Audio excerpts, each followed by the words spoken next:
या कुन्देन्दुतुषारहारधवला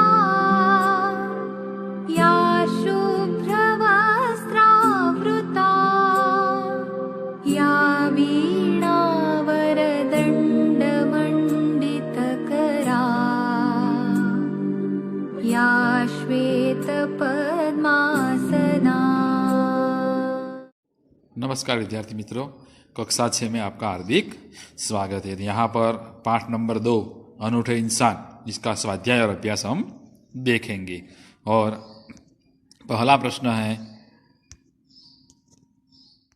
अभ्यास में पहला प्रश्न है, नेपोलियन और उसकी बहन के स्वभाव में क्या अंतर था। नेपोलियन सच बोलने से डरता नहीं था, उनमें सच्चाई का सामना करने का साहस था, अपने कारण हुई दूसरी की हानि वह सहन नहीं कर सकता था। और उसकी बहन का चरित्र इससे विपरीत था। वह डरपोक थी, सच्चाई से वो सामना नहीं कर सकती थी, झूठ बोलकर सच्चाई से बच निकलने की वो अपनी भलाई समझती थी। दूसरा प्रश्न है, आप नेपोलियन की जगह होते तो क्या करते। तो नेपोलियन का धक्का लगने से अमरूद बेचने वाली जो लड़की ने अमरूद कीचड़ में गिर कर खराब हो गए, अब वह उन्हें बेच नहीं सकती थी। उसे डरता था कि अब वह अपनी माँ को क्या जवाब देंगी। नेपोलियन लगा कि गरीब लड़की का हानि हुई, उसकी हानि को पूरा करने से अपना कर्ज समझा। उसने अपनी माँ सच हकीकत बता दी और वह लड़की माँ से पूरे पैसे दिलवाए। अगर नेपोलियन की जगह मैं होता तो उसी की तरह उस गरीब लड़की को नुकसान न होने देता। आप अपने जेब खर्च का उपयोग किस प्रकार करते हैं, वो आपको मौलिकता से लिखना है। चौथा प्रश्न, बापू के बारे में आप क्या जानते हैं। तो बापू का पूरा नाम मोहनदास करमचंद गांधी है। उन्हें महात्मा के नाम से जाना जाता है। महात्मा गांधी ने पूरे देश को आज़ादी दिलवाई, अंग्रेजों से लंबी लड़ाई की। वे अनेक बार जेल गए, उन्हें कई सत्याग्रह किए और आज़ादी के लड़ाई में देश की जनता के पूरा साथ दिया। लोगों ने उन्हें राष्ट्रपिता के सम्मान किया और 15 अगस्त 1947 में हमारा देश स्वतंत्र हुआ और 30 जनवरी 1948 में दिल्ली के बापू की हत्या हो गई। वो शांति, प्रेम और अहिंसा के संदेश देने थे और उसकी समाधि का स्थान है राजघाट। पांचवा प्रश्न है, बापू धन क्यों इकट्ठा कर रहे थे। तो यहाँ पर वो समय देश आज़ादी का आंदोलन चल रहा था, बापू उसके नेता थे और आंदोलन के लिए धन जरूरत पड़ती थी। बापू यह धन कहाँ से लाते, इसलिए वे सारे देश में घूम घूम कर सभाएं करते और धन इकट्ठा करते थे। आपको कौमुदी का पात्र कैसा लगा, क्यों, वो भी आपको मौलिकता से लिखना है। और आपने भी कभी अपने माता पिता के सामने गलती स्वीकार की हो, उस घटना के अपने शब्दों में लिखना है, तो वो भी आपको मौलिकता से लिखना पड़ेगा। यहाँ पर संयुक्त अक्षर जो आता है वो कक्षा 6 में हमने ये पढ़ा है और समझा भी है। तो यहाँ पर संयुक्त अक्षर जो है वो आपको लिखना है। तो वो कैसे, तो वो यहाँ पर शुद्ध शब्द है। कौन सा शब्द है, शुद्ध शब्द है। तो दूसरा शब्द यहाँ पर आपको लिखना है बुद्ध। कौन सा, बुद्ध। और क्रुद्ध, वो भी आपको ऐसे शब्द बनाने हैं। वित्त शब्द आप हैं, तो यहाँ पर दूसरा शब्द है कुत्ता और छत्ता, वो भी आपको लिखना है।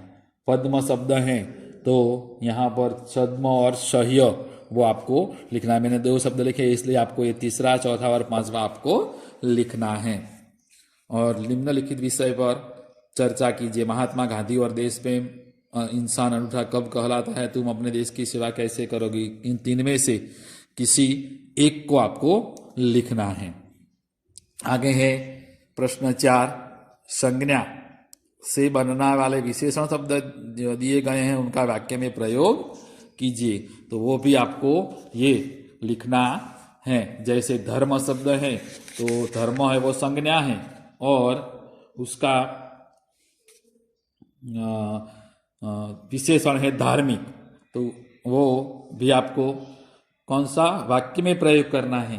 तो धार्मिक शब्द आए ऐसे आपको वाक्य में प्रयोग करना है कि हमारे हिंदू समाज के लोग या हम लोग धार्मिक होते हैं, हम लोग धार्मिक कार्य करते हैं।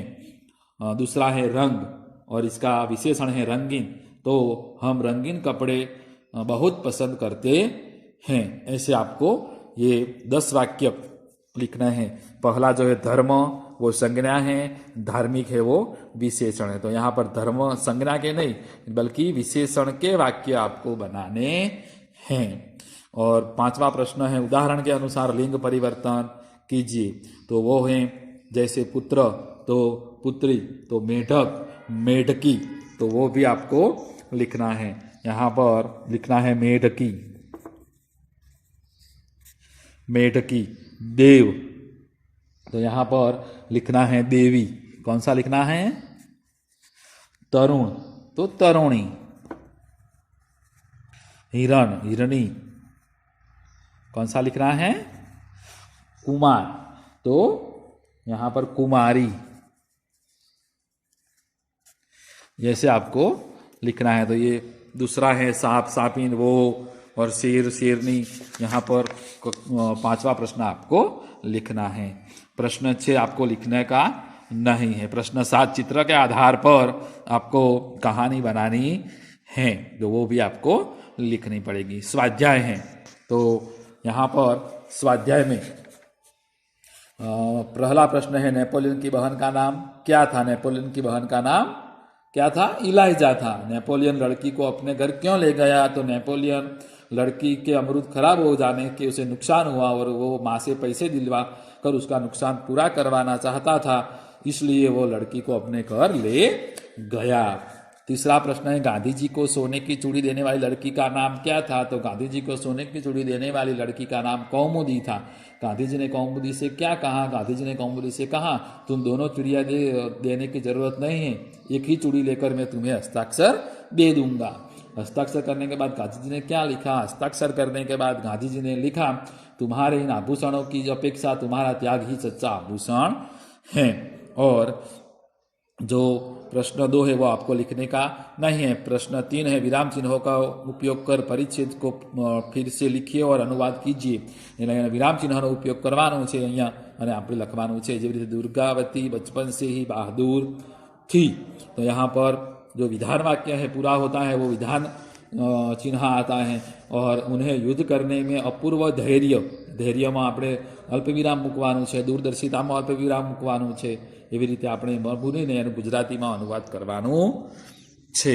એટલે સ્વાધ્યાયમાં અને અભ્યાસમાં આપણે કયા પ્રશ્નો લખવાના છે તો આપણે ફરીથી સાંભળી લઈએ।